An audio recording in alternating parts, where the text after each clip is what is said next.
future. We're talking real money. Brother, can you spare a dime? Well, it's June. It's June, ladies and gentlemen. And you know what was supposed to happen on June 1st? You know, it was the end. The world was going to end financially. And so as soon as we get done with the show here, I'm heading out to the nearest neighborhood bread line. A little thin, watery soup and a loaf of moldy, crusty bread. Hard. But it's worth it because it's all we have in this destroyed economy that happened because, well, of course, the debt ceiling. You know about the debt ceiling. It was going to ruin our economy, and look what happened. It didn't.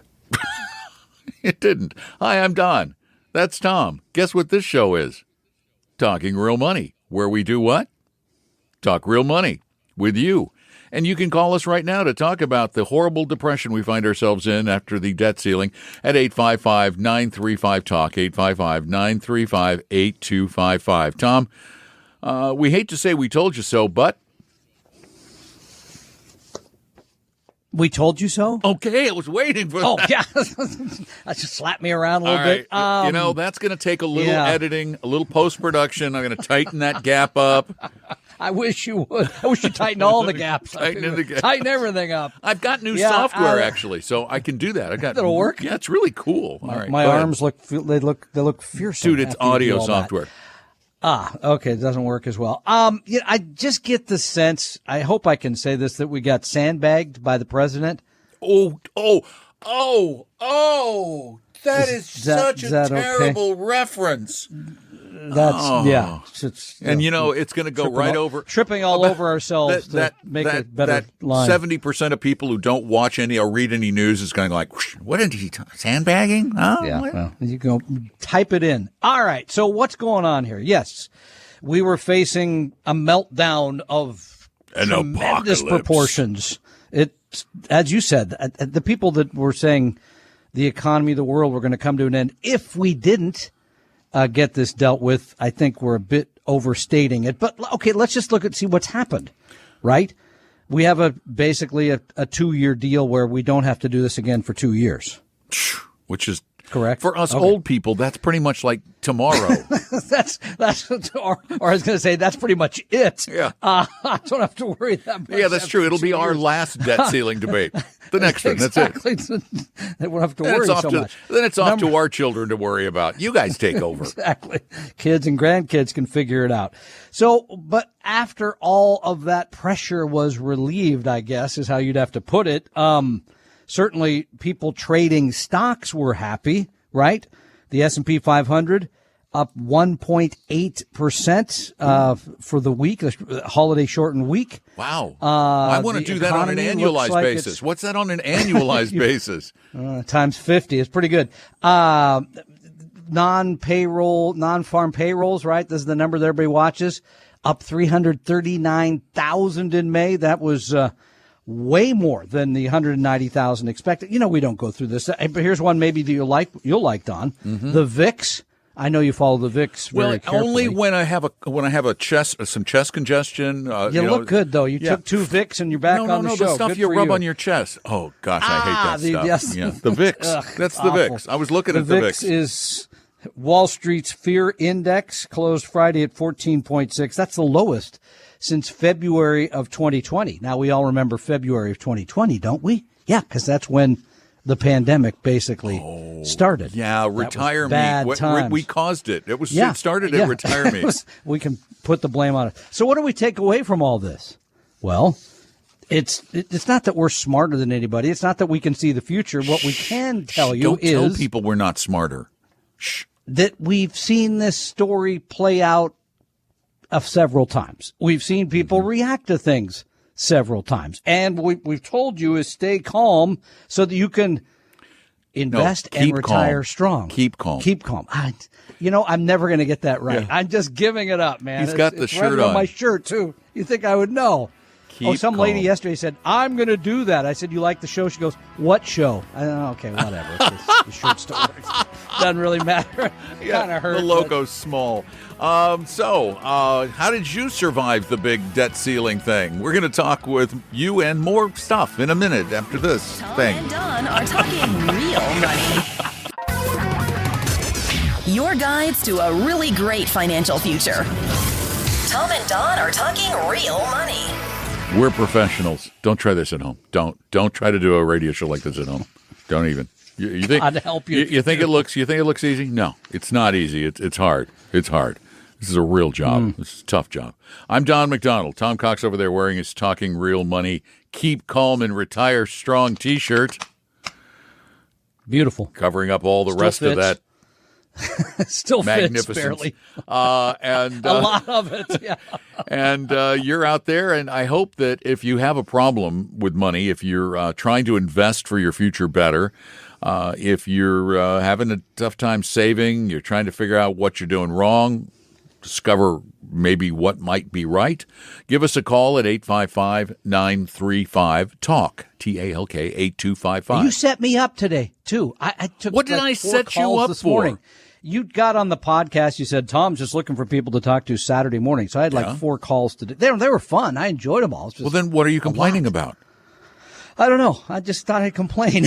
I can't complain down, and most of the people are down. You can only complain up. So you're the only guy I got that's kind of I can complain to. I'm glad you got it off your chest. Now let's move on. We're talking about the fact that there was a lot of consternation over the past few months about the fact that the government was reaching its maximum borrowing capacity, couldn't borrow any more money, basically from itself to pay the bills going forward. And it was a big political wrangle. And there was a great deal of concern because of a lot of press. What's a good word for it? It was incendiary. It was, and that's what happens. The media gets very incendiary because it's a great story. They like to be evocative. And this whole thing the concern was, well, what's going to happen when the debt ceiling is reached? What's going to happen to my investment? Should I get out? A lot of people did, by the way. A lot of people got out. And I don't know when you got back in. Maybe that was what caused all the stocks to go up yesterday or went last week. But I mean, if you missed yesterday. Yeah, I mean, the small cap index, Russell 2, up 3.5% one day. One day. Wow. I mean, you missed, we talked about the S&P up almost 2 for the week. It's shocking. You don't do that. You don't time your way out. You don't try to see what's ahead because you don't know. Well, here's what would happen. Like after a day like yesterday, a lot of people who got out before would look at, they would see yesterday happening, and they were looking at the numbers as they have been rising throughout the day, and they're going to go, it's all right. It's going to calm back down. I'm going to wait until it goes back down to get in. But what if it doesn't go back down? Yeah. Then what? Nobody knows. Yeah. Well, it's fascinating. And the reality, though, is that it doesn't tend to go back down. It tends to go up more. You're fighting the current. Yeah, and because the negative sells to all of us more than the positive, right? But yes, you're correct. On a day-to-day basis, stocks go up about 51% of the time, down about 49%. Month to month, it's 75% of months are up, 25% are down. So a substantial week. The debt ceiling resolved, the Roy family given the boot off television. It's big. A lot happened in 1 week. A lot of people are going, who are the Roy family? I was astounded how few people actually watch. It's like 5 million or something. Right, which is a big number in streaming television, but when you're looking at 350 million people in the country, it's not a large percentage. But I apologize for the reference. But a lot of people do care about money. And there is a way that you can put all this worry behind you, that you can stop playing these stupid financial and psychological games with yourself, by the way. You're not playing them really with anybody but yourself, because the rest of the market in aggregate isn't playing along. Yes, there are other gamblers out there who might play with you, but if you want to forget about all of this stupidity that happens day to day and just get on with other parts of your life. There is a better way to invest. And that is, oh, you're asking me. I thought you might know. I hope there's going to be a lot of editing on this. Number one. All my bad parts from I'll time take to time. As usual, we've mentioned this from time to time. Yeah. That your investments are about you, not about the debt ceiling, the Roy family, the presidential election, whatever crisis comes up. Number two, your asset allocation, your stock to bond ratio, all that stuff that we don't like to really dive too deep into, but we will, really doesn't change based on what's going on in the world, because a lot of things are going on in the world. Some good, some bad. That always is the case. And then they're also around how soon until you're going to start spending your money and how much volatility you're willing to accept. I talked to a gentleman today that it turned out that his IRAs are entirely in stocks and his risk score was 55. I'm like, well, and he's going to use the money in a few years. Like that, you need to have some bonds in there to sort of cushion things. And by the way, just look that number up. Intermediate term bonds up 2.5% year to date. So they have been giving you a bit of cushion while the world has been bouncing around. So yeah, this is the part that we all forget because we think, not unlike, I don't even want to bring the Roys up again, but we think the world's all about us. Why not right? Ted Lasso or something? Ted, We lost Ted better. Too. I mean, come on. That's it for Ted? It's over? I don't know. That. They really haven't said, but Ted went home. Oh. So, God, did he spoiler. win the did he win the FA Cup and the Premier League and the Euro League Ted, and all if the you rest haven't of it? finished watching Ted Lasso, spoiler, plug your ears. They came in second in the Premier League. That's so British. This is, you only get first anyway. Okay. The point is you should be managing your money for you. You get moved up to championship at second place. Oh, they were in the championship. They got moved up to the Premier League. Well, they went from championship to Premier, and then they went from Premier to there is no. There was some other thing that. You could be in the Champions League. That the one. The top. Yeah. Okay. Yeah. Okay. So they're playing next season. They're playing in the Champions League against the toughest Barca teams and PSG and all the rest of them, Bayern, etc. Okay. But the point is, again, the takeaway here is your portfolio is designed for those things. It's not designed for current events. That's what I'm trying to get to. Does that make sense? And we got there. And that's and if you did the kinds of things that this is so ridiculously simple.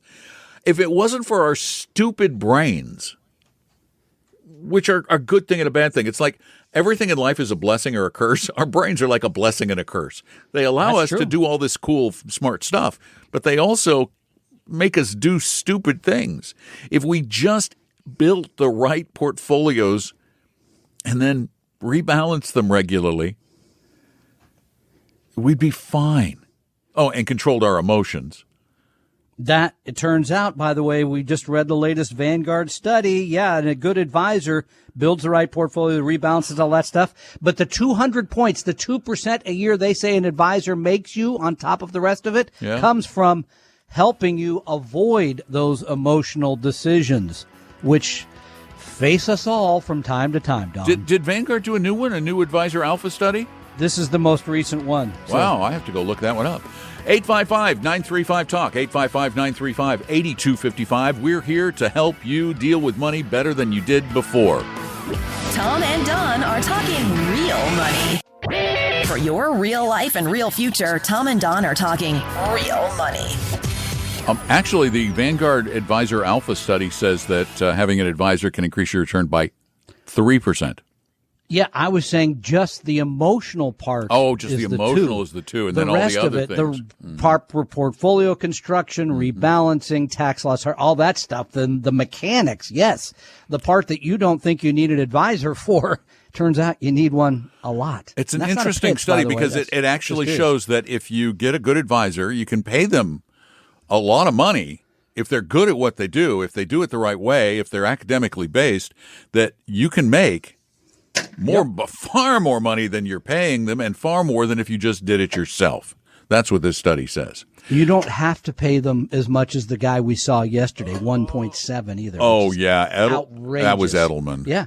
Oh, 1.7. You run around the country, tell people low cost, and you're charging basically 2 when you add the fund expense to it. That's too much. 855-935-TALK is our phone number. Give us a call here on Talking Real Money, just like Sharon did. Hi, Sharon. Welcome to Talking Real Money.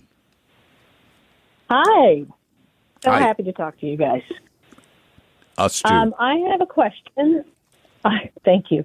I have a question. I have a Vanguard account. It's managed by them. It's a traditional IRA with about $78,000 and a Roth IRA with about $120,000. I'm 58 years old, self-employed. I'm just wondering if what they have me invested in is good. Good. Let's hear it. For me. Give us a couple of funds. In the traditional IRA, I have the BND, the BNDX, the VTI. Those are all the ETF categories. Yeah. Okay. We have VFIDX and VFSUX. Those are mutual funds. And the Roth IRA has VTI and VXUS. Just those two? So what do you Just those two? Yes, just those two. All right. Now, we don't really know the allocations, but... Yeah, so, I mean, it was because we know VTI, that's the total stock. And we know BND, that's the total bond. Yeah, and VFSUX is the short term. Yeah, and I didn't hear small in there. Did what? I don't see any small. They didn't. No, there's no small. They did not tilt to small because bear in mind, Vanguard does not necessarily follow the same academic research we do. Vanguard is more the own the market and don't overweight anything, whereas we believe overweighting makes a little sense. So you've got lots and lots and lots and lots of bonds in your regular IRA. Everything except VTI is all bonds. And then you basically, this is really funny, that you have VTI and VXUS when they could just put you in VT and give you the exact same effect. Unless they're allocating differently, unless they're like going, well, we're going to overweight international or underweight international. But stepping back, I mean, these are index funds. These are low cost. These are wide diversification. And as Don correctly points out, the asset allocation in the IRAs where you're holding the bonds, that makes sense. So in a general sense, I'd say this is a pretty good portfolio. We would prefer to see small and a little more value, but okay, that's a nit that we could argue with them about. Right. Everything is nitpicking. I mean, for example, the VTI and VXUS.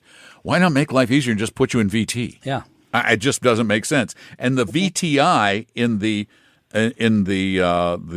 regular IRA, again, if you're going to have VTI there, just do VT there. And the proliferation of bond funds, you've got a heavy tilt to short-term bonds, which is great from a stability standpoint. No beefing about that. And the fact that somebody's managing it for you makes it a little easier. But I would suggest only one minor those two minor changes. Just go to VT, dude, or ma'am. And the other one is ask them to put just a little teeny bit of small cap value in there. Just a tiny bit. Just to boost returns a little bit on the upside. 855-935-TALK. Tom and Don are talking real money.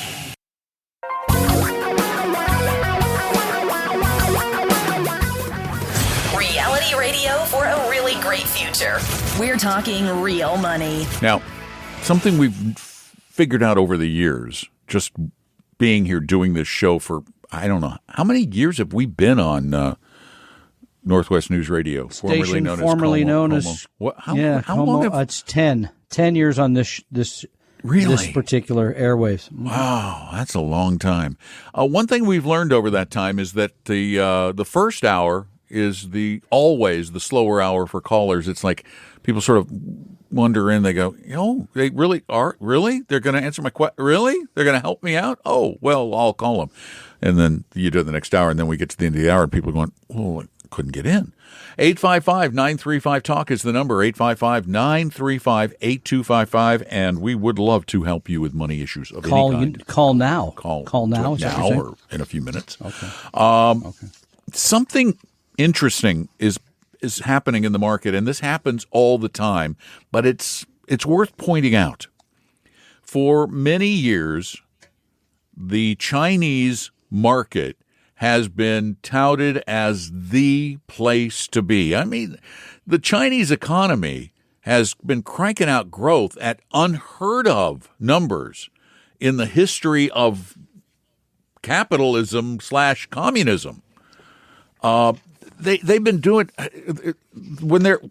they've been many years double-digit growth rates of GDP. So a lot of people want to be in the Chinese stock market. But lately, the Chinese economy has been faltering and stock prices have been falling. Yeah, it's been kind of dramatic, actually. China is a place that we are invested. We think you should be invested. But how much?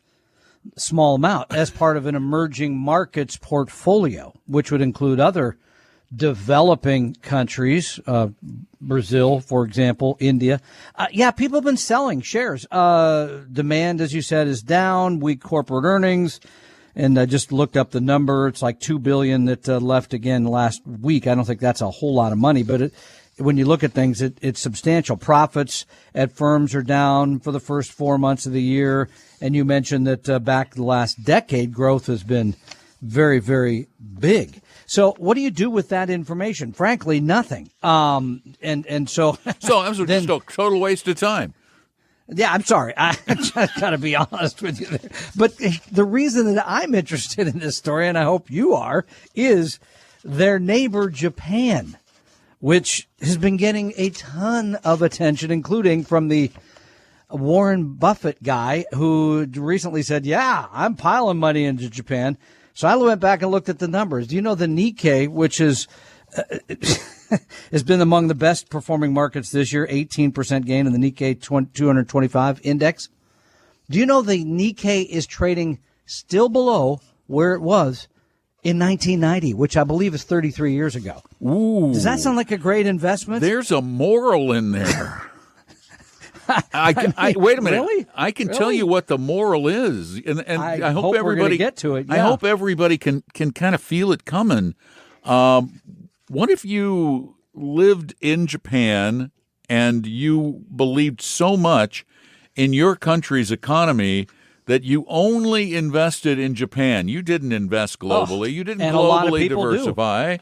A lot of Japanese did. 30 years, you wouldn't have made 1 penny, not 1 cent. A lot of people do that in this country. It's still about 80-something% of the money here is invested. But here. what the point is? Could our economy stall like the Japanese economy did, and others take up the slack? Do you want to be invested in just one economy?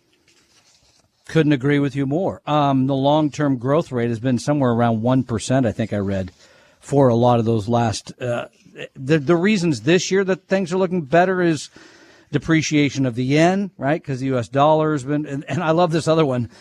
The other reason, Japanese stocks now offer good relative value. Well, what does that mean? I mean, because they haven't gone up like the other ones, right? It means apparently they've now proved they can't go any lower.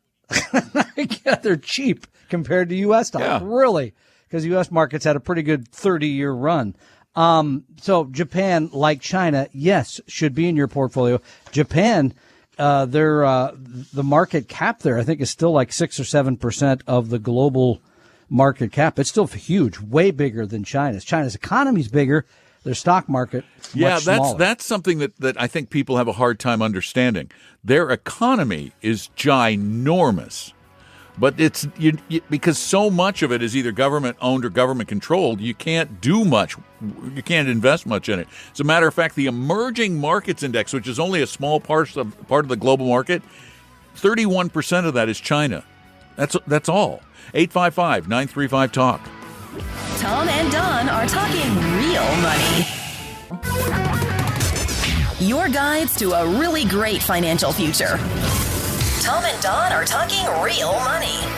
The path to a better financial future, to having some of the things you want, to being comfortable in retirement, to enjoying your life is not as complicated as most people in this world would like you to think it is, which is why we are here for you every Saturday, trying to make money a lot easier to deal with, to invest particularly, because that's really where most of the big abuses take place in the investment industry. They really do. Most of the bad advice.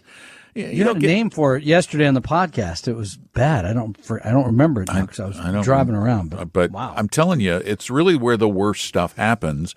Yeah, people get ripped off buying a car and things like that. But the scale of the bad stuff, and it's not just being ripped off, it's just terrible advice. And the cost of all of it is astronomical. It runs into the many, many, many billions of dollars a year. Many billions.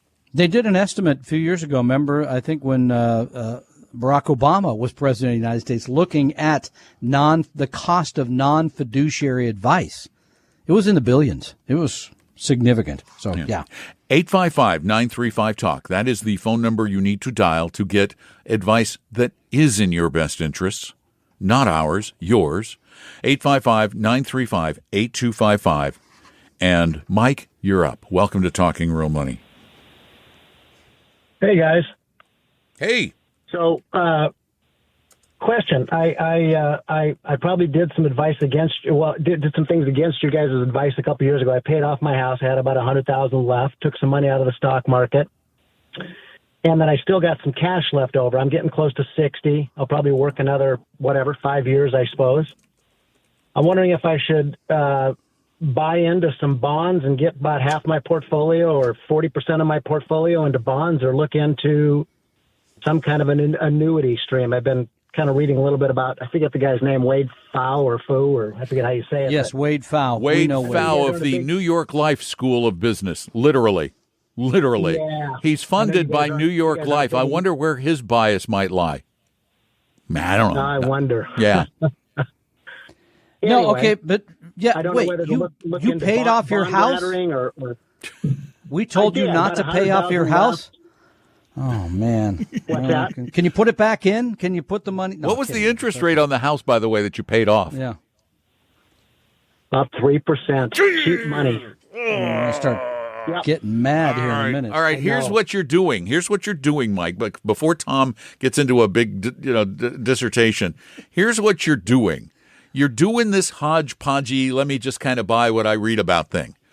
The most dangerous thing you can do these days, I think, is read about how to invest. Because you're going to get 99% of the advice is worthless at best. At best. Self-interested. Dangerous, at least. Yeah. Because what you have to just start, you're starting in the wrong spot. You should have stepped way, way back. But that's hindsight, 2020. But you need to step way, way back and go, what's my plan? You don't just buy stuff. You got to have a plan. Now, Tom, do you know, do you know, for example, you said work another 5 years. Okay, great. Do you know what amount of income you need today and you would need into the future? Obviously, it's less because you don't have a house. No, maybe not. Maybe great. not. Maybe not. That's a number I would work first. I would work backwards. I'd say, okay, I'm going to draw the line at the sand at 65. Not working after 65. Great. And year 66 of my life, I need fill in the blank income. Then I would try to figure out where that income is going to come from, whether it's Social Security, pension, whatever it is. And then the rest of my investments need to make that difference up between the income I need and the fixed pieces I have, as I mentioned, Social Security or pension, etc. Then you could say, I don't have any bonds. I need that. What part of my portfolio needs to be filled in that will provide that growth with the stability that I want? That's Don's absolutely correct. Yeah. Got to start in the right spot. That makes. Yeah, that makes sense. I've always, I got to develop a budget, kind of figure out what the heck. That's always a tough thing, is how much are you going to need to live and enjoy and travel? And it's a guess. It's hard. It's like any corporation's budget. When they make a budget, it's a projection. It's a guess. And then they try to work within those parameters with a little wiggle room. That's why you have contingency plans. But you need to start at that point and then work your way forward. We in this country and everywhere tend to flip that 180 degrees and start from what should I buy? And then, boy, do I sure hope it works for me. Makes sense. For the fixed investments, are you guys kind of more on the more stock, pull out 4%? Yes. More bond laddering, or obviously I don't think you're annuities kind of guy. Well, no. Annuities are only appropriate, and we're going to talk more about those in the next hour, but annuities are appropriate, but only in some very, very, very, very special circumstances. We are very big proponents of a properly balanced portfolio and then taking income from that properly balanced portfolio in the right way. You take it from the right assets first. Total return strategy. You look at this on a regular basis. You're selling things that have gone up, buying things that got down, creating the cash that way, rather than creating an income type of portfolio that's paying you. The total return strategy has worked better for the long haul. Mike, I hope that helps. Thank you for your call. We've got time to go to one more. Yeah, we can get Donna in. Donna, welcome to Talking Real Money. Hi, Donna. Hi, Tom. I love your show. I've been waiting for the TD Ameritrade Schwab merger to happen, and then I was going to take all my hodgepodge stuff and consolidate it. And I'm thinking of doing just 2 ETFs, that being AVGE at 75%, and the remaining 25% would be BND. I think that's pretty doggone smart. Does it fit your risk tolerance? Yeah, I'm pretty risk tolerant, so I think I could handle that. Good. Yeah. Then AVGE is Avantis's total global equity. That's all stocks. Tilt to small into value. And BND, of course, is Vanguard's total bond. So now you're 75% in a globally diversified portfolio of stocks, 25% in bonds. I love it. That's low cost. It's simple. You can rebalance it if you need to pretty easily. So I'd say go for it. Yeah, because I was thinking VT, but then AVGE does give me the small cap exposure, so I figure why not just limit it to the two funds. All right, you're smarter than we are. Good job. That's easy. Easy. I love you. Good job. We appreciate you. Thanks so much, Donna. I did find that report that you were talking about. Which one? The February 2015, The Effects of Conflicted Investment Advice on Retirement Savings Report. Yeah, right. It was, I forget the number. $17 billion a year is lost to conflicted advice. Yeah. Just conflicted advice. Not outright fraud. Just, we didn't act in your best interest. Yeah.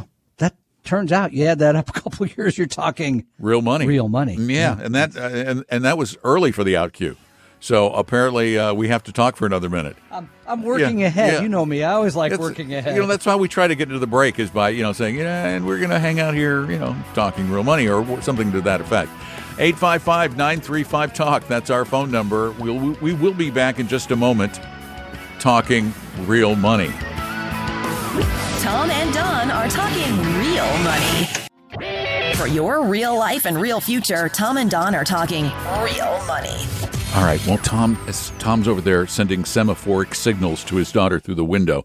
We can do this once again next Saturday. Go to talkingrealmoney.com and click on Meet an Advisor, and then write a note. I want to meet with Tom on Saturday morning, and we're going to swamp him again. We're just going to. Yes. No. Oh. Shh. I heard something. What? I heard something about me over there. I was trying to talk to my daughter. Sorry. We weren't talking about you at all. We just were suggesting people go to talkingrealmoney.com to meet with an advisor. They just click on that Meet with an Advisor button, and they can set it up anytime they want. Is that okay with you? Just go to talkingrealmoney.com and click on Meet an Advisor. Meet an Advisor. We hope hope you realize that the information provided on Talking Real Money is for informational, educational, and hopefully enjoyable purposes only. Providing personalized financial planning or investing advice takes time, so please consult with a really good fee-only fiduciary investment, tax, or legal advisor. We know a good one. Investing must always involve risk. In other words, you can and probably will lose money at times. Also, as much as you want it, no one can accurately and consistently predict the future, so past performance doesn't tell you a darn thing about what the future will bring. Unlike many other programs that say something similar, Talking Real Money is not trying to get you to buy or sell any financial products or securities. Instead, the program is provided as a public service by Appellate Capital, a fee-only registered investment advisor. Thanks for listening, and please visit TalkingRealMoney.com for more information and disclosures. That should keep the lawyers happy.